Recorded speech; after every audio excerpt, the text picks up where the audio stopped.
Christopher Steele, the MI6 agent, the foreign spy who used to work for MI6, and I understand Great Britain is our ally. I get it. He's a friendly spy, right? But they're still a foreign nation. They're still a foreign entity.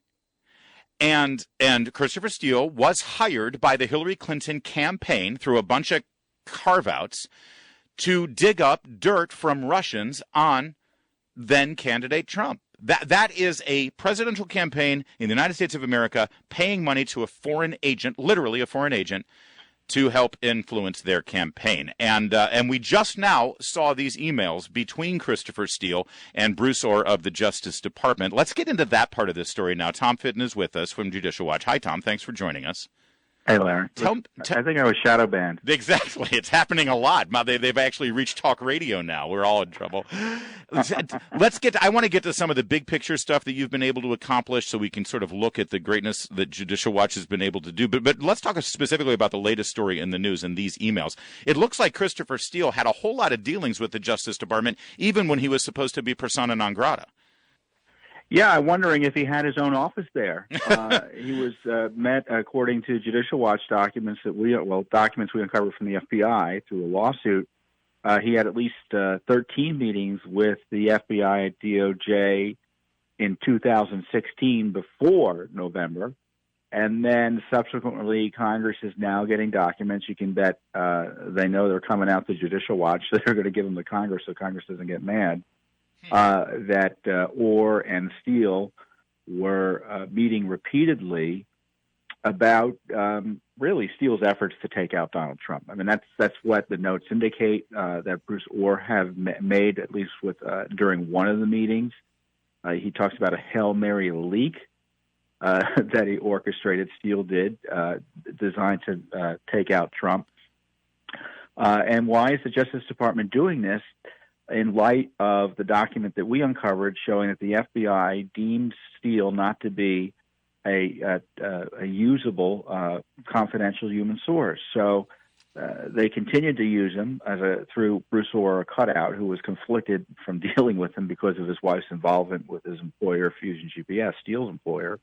I mean, it is an unholy mess, and it may sound confusing. And usually something that sounds confusing it's because it's corrupt.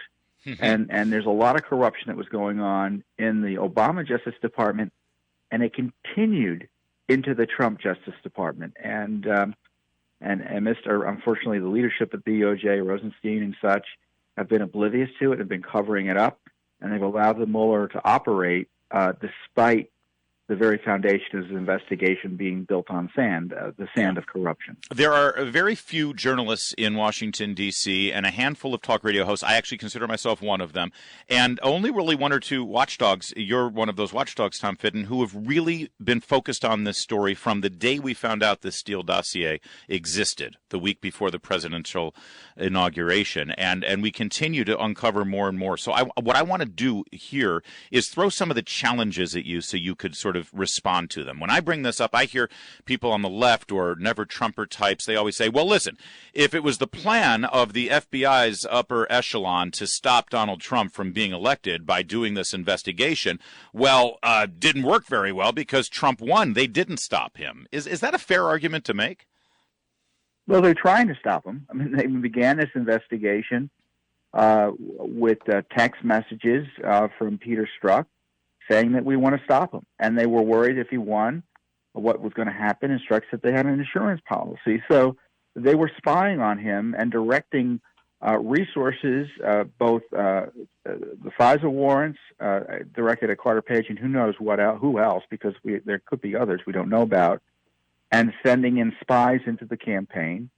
And just because they didn't find anything to derail Trump doesn't mean they weren't trying. Right. And, of course, they were also trying to derail Trump by helping Hillary, the same group of people, by not investigating her in a serious way for her criminal misconduct. Which leads to their next response, as you know, which is, well, then why did they derail her campaign 10 days before Election Day with the Anthony Weiner thing?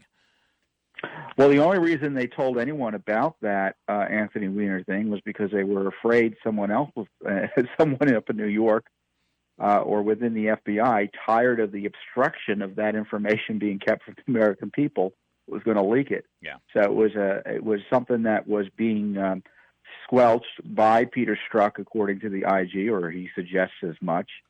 And Comey had to act because they thought it was going to be leaked otherwise. So Comey's hand was forced there because there were whistleblowers about to blow the whistle on the fact they were covering up for Hillary. And if I remember right, Comey has even said, either in testimony or certainly in one of his myriad interviews to sell his book, that he was quite sure that Hillary was going to win. So he was just sort of getting that. He didn't want to be accused of hiding something that could have affected the election. And he didn't think that he was going to affect the election by putting it out 10 days out.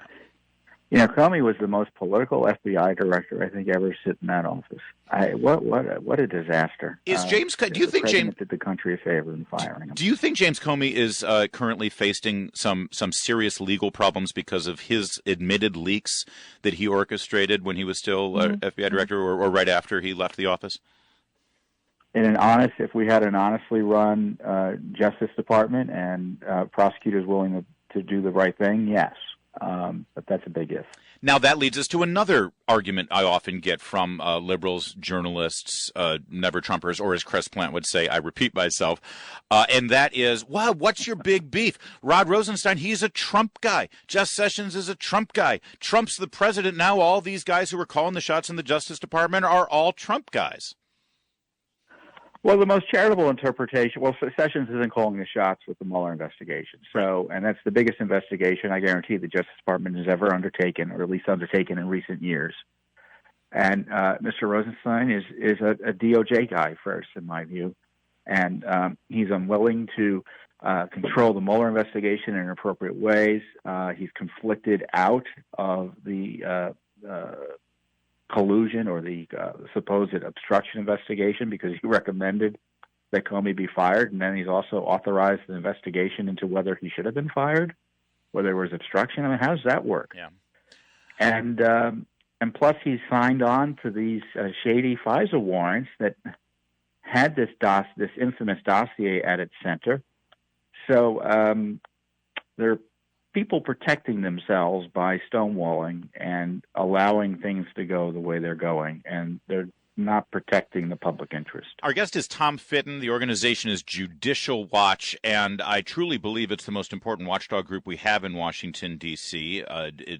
They've really been doing yeoman's work in trying to get transparency here and trying to get all this information out. I'd love for you for a moment, Tom, to sort of sing your organization's praises. You're often called on talk radio or on cable news to be a pundit, to talk about the news of the day, and you're great at it.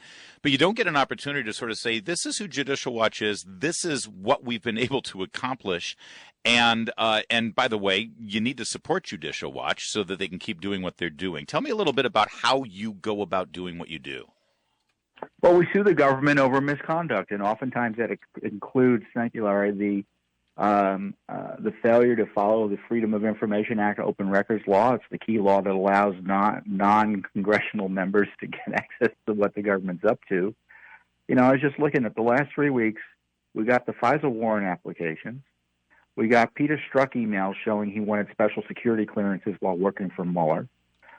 We received the Steele FBI documents I talked about, documenting payments from the FBI to Steele and the fact they cut him off because he was deemed to be unworthy as a confidential human source. And we just got a court order the other day ordering the FBI to make sure that Comey's records that he's been keeping on his personal email that are government records aren't destroyed. I dare say that's more than Congress has been able to accomplish in recent months. Yeah. In terms of oversight of the swamp. I think you're absolutely right. And it's judicialwatch.org, by the way, if you want to keep Tom doing what he's doing. Oh, yes. Thank you for reminding me to push. You bet. And you can support our work through judicialwatch.org and follow us on Twitter and Facebook. Listen, you mentioned the 11 payments from the FBI. Have we gotten details on what those payments were? I mean, we're told that they're reimbursing expenses, but let's face it, there's a way to pay for expenses when you're really, I mean, and by the way, those expenses could very well be money that was funneled to anonymous Russians in exchange for their information. Imagine if that were the case. If this money is fungible, right? Records payments were made. We don't know the nature of them because they're completely redacted. We received 70 pages.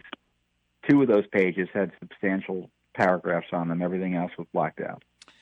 And to that, along that same line, do we know how much money was paid to the quote unquote confidential human source or spy, depending on what you want to call him, but the person who was employed by or directed by the FBI to go and infiltrate the Trump campaign? How much was he paid? Well, that's a whole other ball of wax. And was it the FBI that directed him? Was it the CIA? Was it the Defense Department? Who knows?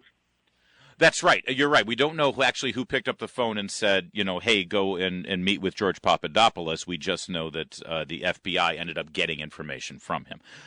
Bring us back to the Mueller trial now. Certainly the Mueller trial against Paul Manafort. The prosecution is supposed to rest today. Where do you think that stands?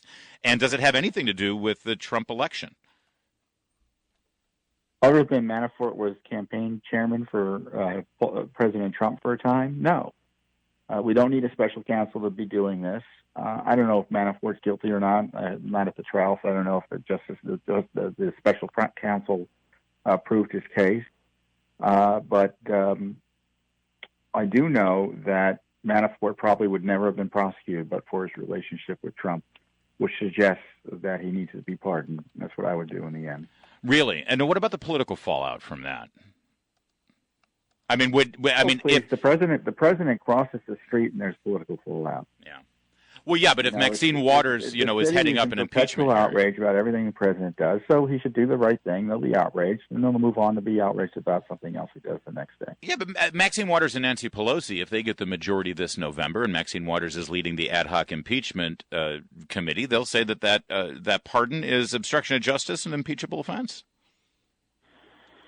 Well, that's a political fight that will continue, and again, impeachment is a political fight, and I don't know if Democrats are going to want to do that, but I think if Democrats retain control or gain control of the House, impeachment will be on the table no matter what the president does. So he should be trying to do the right thing.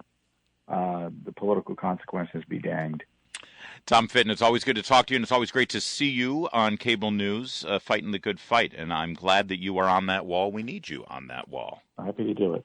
Tom Fitton, he is the president of Judicial Watch. Again, it's judicialwatch.org.